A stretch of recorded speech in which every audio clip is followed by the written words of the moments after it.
राजा के दो पुत्रों के जन्म का स्वागत करने के लिए अपने पुश्तैनी पेड़ के पास एकत्रित होते हैं। राजा, जिसका नाम सिमोन है, सवाना डेजर्ट के एक पेड़ में दर्जनों वानरों पर शासन करता है। व्लादिमीर राजा का वफादार सलाहकार है जो राजा को समस्याओं के बारे में बताता है। हालांकि रानी एक के बजाय दो पुत्रों को जन्म देती है। पहला बंदर बहुत छोटा और कमजोर है, लेकिन दूसरा बंदर मजबूत और दिखने में स्वस्थ है। क्योंकि छोटा बंदर इस दुनिया में पहले आया था, इसलिए वह सिंहासन का उत्तराधिकारी है। इसी बीच बंदर चुड़ैल वहां आती है। वह राजा को छोटे बंदर से छुटकारा पाने की सलाह देती है क्योंकि वे एक अपशगुन है। वो कहती है कि वे नेचर की एक गलती है और वानर उसे अपने राजकुमार के रूप में कभी स्वीकार नहीं करेंगे। जब रानी सो रही होती है तब राजा बंदर को दूर करने के लिए बच्चे को व्लादिमीर को सौंप देते हैं। जब वह जागती है तो रानी अपने बच्चों की तलाश करती है और राजा से वादा करवाती है कि वह उनकी देखभाल करेगा और उसके बाद वह मर जाती है। King Simon crown prince Vania को इंट्रोड्यूस करता है जो स्ट्रांग और हेल्दी है। व्लादिमीर कमजोर बच्चे को भेड़िया के मुंह में फेंकने के लिए चट्टान पर ले जाता है। बच्चा व्लादिमीर के हाथों से चिपक जाता है जिससे उसका एक पल के लिए ही सही, लेकिन उसका मन बदल जाता है।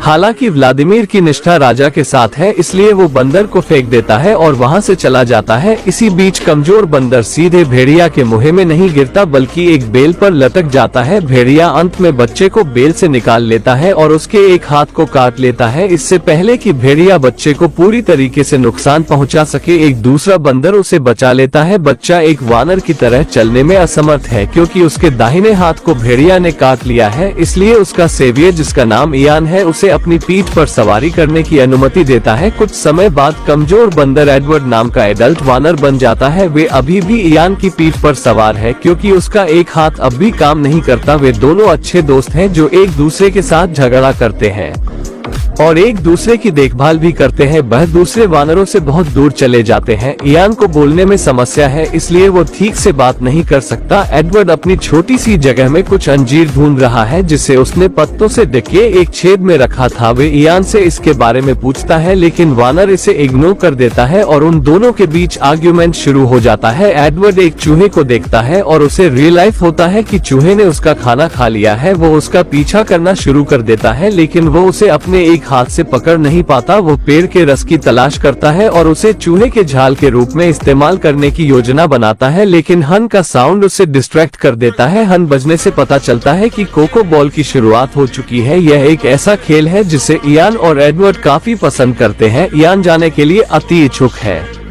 क्योंकि दोनों के साथ अक्सर अन्य वानरों द्वारा भेदभाव किया जाता है। एडवर्ड उसे जाने के लिए मना लेता है और वे खेल देखने के लिए शाखा पर बैठ जाते हैं। लताओं से लटके हुए वानर बॉल को एक खोपड़ी के मुंह के अंदर मारने के लिए इधर उधर फेंकते हैं और यह गेंद एक नारियल का फल है। वानिया स्कोर करने वाला पहला खिलाड़ी है और भीड़ द्वारा उसकी सराहना की जाती है। एक और मैच शुरू होता है, लेकिन वो बीच में ही रुक जाता है जब यान गेंद को पकड़ने की कोशिश करता है, लेकिन अंत में वो सिर के बल गिर जाता है और इसी बीच गेंद उछलती है और एक छेद के अंदर गिर जाती है। बंदर नाराज हो जाते हैं और इयान को पीटने के लिए उसे घेर लेते हैं, लेकिन एडवर्ड जल्दी से कुछ सोचता है और वे गेंद को बाहर निकालने के लिए पेड़ के चिपचिपी रस का इस्तेमाल करता है। वानर उसके आसपास इकट्ठा हो जाते हैं और पूछते हैं कि उसने ये जादू कैसे किया, लेकिन तभी वानिया वहां आ जाता है और एडवर्ड से गेंद को ले लेता है। वानिया गेंद को फेंकने की कोशिश करता है, लेकिन उसका हाथ पेड़ के रस से चिपक जाता है। कई सारे वानर उसे निकालने की कोशिश करते हैं, लेकिन वे भी फंस जाते हैं। इसका अंत तब होता है जब गेंद उनके हाथों से निकलकर राजा सिमोन के सिर पर गिर जाती है। व्लादिमीर इसे हटाने की कोशिश करता है, लेकिन वो राजा के बालों का एक गुच्छा खींच लेती है। राजा ये सब की शुरुआत करने वाले अपराधी को जानना चाहता है। इसी बीच डाइन एडवर्ड को देखती है और व्लादिमीर से पूछती है कि क्या उसने बच्चे को उसके कहे अनुसार मार दिया था, और व्लादिमीर पुष्टि करता है कि उसने बच्चे को फेंक दिया था। वो उसे धमकाती है और इसका समाधान खोजने के लिए उसे भेजती है। हालांकि वानिया इसे सुन लेता है और वो अपने पिता से किसी दूसरे वानर के सिंहासन को लेने के बारे में बात करता है। राजा सिमोन इसके बारे में कुछ करने का वादा करते हैं। एडवर्ड और इयान अपने घोंसले में सफेद गुब्बारों के बारे में बेस कर रहे हैं।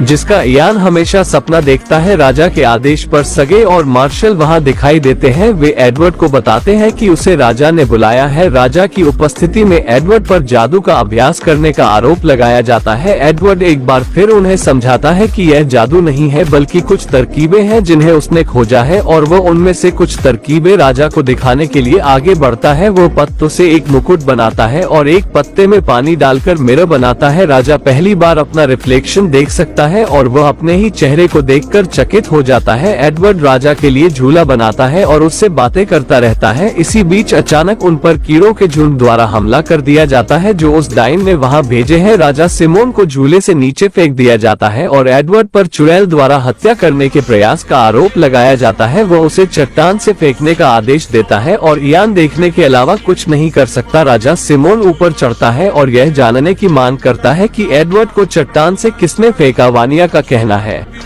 कि उसने उसे मारने की कोशिश की, लेकिन राजा सिमोन वानिया पर एक सिमन को मारने का आरोप लगाता है। एडवर्ड को पता चलता है कि उसे पेड़ से नीचे फेंक दिया गया है। इयान एक लता से लटक रहा है, लेकिन एडवर्ड इतनी ऊंचाई तक नहीं पहुंच पाता। वह इयान को छोड़ देता है और रेगिस्तान की ओर चला जाता है। वो दो विशाल सूतर मुर्गों को देखता है और एक सूतर मुर्ग के मुंह में लटके अंगूरों का गुच्छा पकड़ने की कोशिश करता है। इस तरह वो उनकी तरह दो पैरों पर खड़ा होना सीख जाता है। इसी बीच भेड़ियों का एक झुंड दिखाई देता है और उन तीनों को भागना पड़ता है। एडवर्ड पहले पीछे की ओर दौड़ता है, लेकिन सूतर मुर्गों के दौड़ने के तरीके को देखकर वह आगे की ओर दौड़ना शुरू कर देता है और ये देखकर खुश हो जाता है कि अब वह तेजी से आगे बढ़ सकता है और उसका एक हाथ अब उसके लिए बाधा नहीं बनेगा। दूसरे बंदर उसे दौड़ते हुए देखते हैं और उसे चीयर करते हैं। तीनों गेंडों से भरे खेत में दौड़ते हैं और इसे तब तक पार करते हैं जब तक कि गेंडे भेड़ियों को आते हुए नहीं देखते और दौड़ना शुरू नहीं कर देते। अब एडवर्ड के पीछे गेंडे और भेड़िया दोनों पड़ चुके हैं। एडवर्ड रास्ते के अंत तक पहुंच जाता है और गेंडे उसके करीब आ जाते हैं। ये देखकर कि वो उन गेंडों से कुचलने वाला है, राजा सिमोन कूद जाता है और उसे बचाने की कोशिश करता है। वो उनमें से कुछ से लड़ता है, लेकिन जब वे देखता है कि एडवर्ड कुचला जाने वाला है, वो इसके सामने कूद जाता है। इस वजह से राजा सिमोन बुरी तरीके से घायल हो जाता है। सिमोन को वापस ले जाने में मदद करने के लिए वानिया एक बेल को लेकर उनके करीब आता है। राजा सिमोन मरने से पहले एडवर्ड से कहता है कि वो उसका पिता है।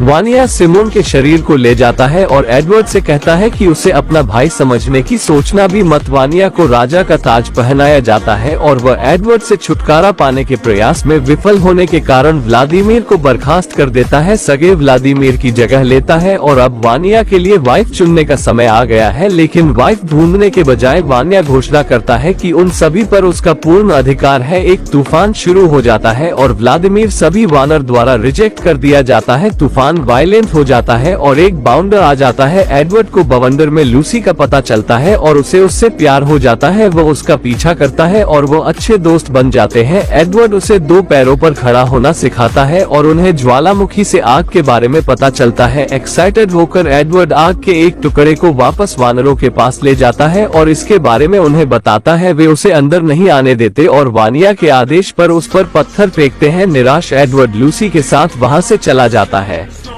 वह आग की मदद से एक भेड़िया को उसके ठिकाने से दूर भगाता है और लूसी के साथ एक गुफा में रहने लग जाता है। दूसरे वानर लूसी और एडवर्ड को खरगोशों और अन्य छोटे जानवरों का शिकार करते हुए और फलों को पकड़ना सीखते हुए देखते हैं। एडवर्ड ने भेड़िए को कंट्रोल करना भी सीख लिया है। वानर वानिया और पुश्तैनी पेड़ को छोड़ देते हैं क्योंकि वे अब और अधिक भूखे नहीं रह सकते। डायन वानरों को डराने के लिए पेड़ की आत्मा को बुलाती है, लेकिन एक युवा वानर डिएगो साउंड को फॉलो करने का फैसला करता है और उसे पता चलता है कि पेड़ की कोई आत्मा नहीं है। ये सब डायन का किया धरा है। वह वानर को मारने की कोशिश करती है, लेकिन वह बच जाता है और सच्चाई का खुलासा करता है। वानर पेड़ को छोड़कर एडवर्ड और लूसी की गुफा में चले जाते हैं। गिजला नाम की फीमेल वानर जो हमेशा वानिया से प्यार करती रही है, वहीं रहने का फैसला करती है। लूसी उसके और एडवर्ड के साथ जो वानरों ने किया इसके लिए वे उन्हें अंदर नहीं आने देती। वानर एडवर्ड से बात करते हैं और उसे अपनी ओर से कुछ करने के लिए कहते हैं। वे केवल खाना खाकर वहां से जाने का फैसला करते हैं। इसलिए लूसी उन्हें अंदर आने देती है। वे खाना खाते हैं और इसके बाद वहां से नहीं जाते। इसकी बजाय वे गुफा में रुककर उस रात पार्टी करते हैं। वानिया और गजला उन्हें उदास चरों के साथ देखते हैं। वे महीनों तक देखना जारी रखते हैं क्योंकि वानर खुद का एक नया गांव बनाते हैं। लूसी और एडवर्ड शादीशुदा है और वे एक बच्चे के होने की उम्मीद कर रहे हैं। वे बच्चे का नाम एडवर्ड के दोस्त इयान के नाम पर रखने का फैसला करते हैं। इसी बीच डाइन पुश्तैनी पेड़ को छोड़ने के लिए वानर से बदला लेने की साजिश रच रही है। लूसी घर पर आराम करती है जबकि एडवर्ड निर्माण कार्य में गांव के बाकी लोगों की मदद करता है और सभी वानर अब एडवर्ड की तरह 2 पैरों पर काम करते हैं। वे अब अपने भोजन के लिए शिकार कर सकते हैं और डिएगो रियलिस्टिक चित्र ड्रॉ कर सकता है। सगे और नए वानरों के बीच एक तर्क उत्पन्न हो जाता है जो रहने के लिए एक नई जगह की तलाश कर रहे हैं। सगे का कहना है कि यहाँ रहने की कोई जगह नहीं है और वो उन्हें भगा देता है। एडवर्ड उन्हें शांत करने की कोशिश करता है लेकिन इसी बीच एक टिड्डी दल गांव पर हमला कर देती है और वे सब कुछ नष्ट कर देती है। सगे और वना जानते हैं कि इस काम के लिए वो डायन जिम्मेदार है, इसलिए वो उसके पीछे जाते हैं। वानरों की भीड़ पेड़ के ऊपर पहुंचने से पहले लूसी एडवर्ड से वानिया को बचाने के लिए कहती है। एडवर्ड वानिया को पुकारता है लेकिन वो कोई जवाब नहीं देता। भीड़ पेड़ पर पहुँच जाती है और वानिया छिपने की जगह से बाहर निकलता है। वानर वादा करते हैं कि अगर वो उन्हें पेड़ को दे देता है तो वो उसे जाने देंगे, लेकिन वानिया वादा करता है कि वो उन्हें जीवित छोड़ देगा यदि वे यहाँ से चले जाएंगे। तो गिजला राजा का बचाव करने की कोशिश करती है लेकिन सगे वानरों को वानिया पर अटैक करने का ऑर्डर देता है। वानिया वापस लड़ाई करता है लेकिन वो इतने वानरों के सामने टिक नहीं पाता। एडवर्ड को भी दखल देने से रोका जाता है। सगे वानरों को पेड़ को काटने और आग लगाने का आदेश देता है। एडवर्ड पेड़ के नष्ट होने से पहले ही गिजला को बचा लेता है, हालांकि वे एक जलती हुई शाखा के नीचे फंस जाता है। वो वानिया को मदद के लिए बुलाता है। इसके बाद वो एडवर्ड की मदद करता है। वे दोनों वहां से भाग जाते हैं जबकि डाइन पेड़ के अंदर ही मर जाती है। पूरा इलाका धुएं से भर जाता है। पेड़ पूरी तरीके से जल गया है और अब वानरों के लिए कुछ भी नहीं बचा है। वानिया और एडवर्ड अपने मतभेदों को समाप्त करते हैं और वानरों के सामने अपने रिश्ते को एक्सेप्ट करते हैं। सर्गेई वानरों में दहशत पैदा करने की कोशिश करता है लेकिन वानिया की मदद से एडवर्ड वानरों को एक साथ इकट्ठा करता है। वो उन्हें बताता है कि उनके लिए अभी भी एक आशा है और वो सफेद पहाड़ों से परे दुनिया के बारे में बात करता है। वानर सफेद पहाड़ों तक पक्षियों का पीछा करते हैं और वे हरे भरे पेड़ों, पानी और विशाल पहाड़ों से भरी एक नई दुनिया की खोज करते हैं। वानर बहुत खुश हो जाते हैं और एडवर्ड फिर से इयान को देखता है। लूसी उन 2 दोस्तों को नाचते हुए देखती है और मुस्कुराती है। इस तरह ये कहानी यहीं पर एंड हो जाती है।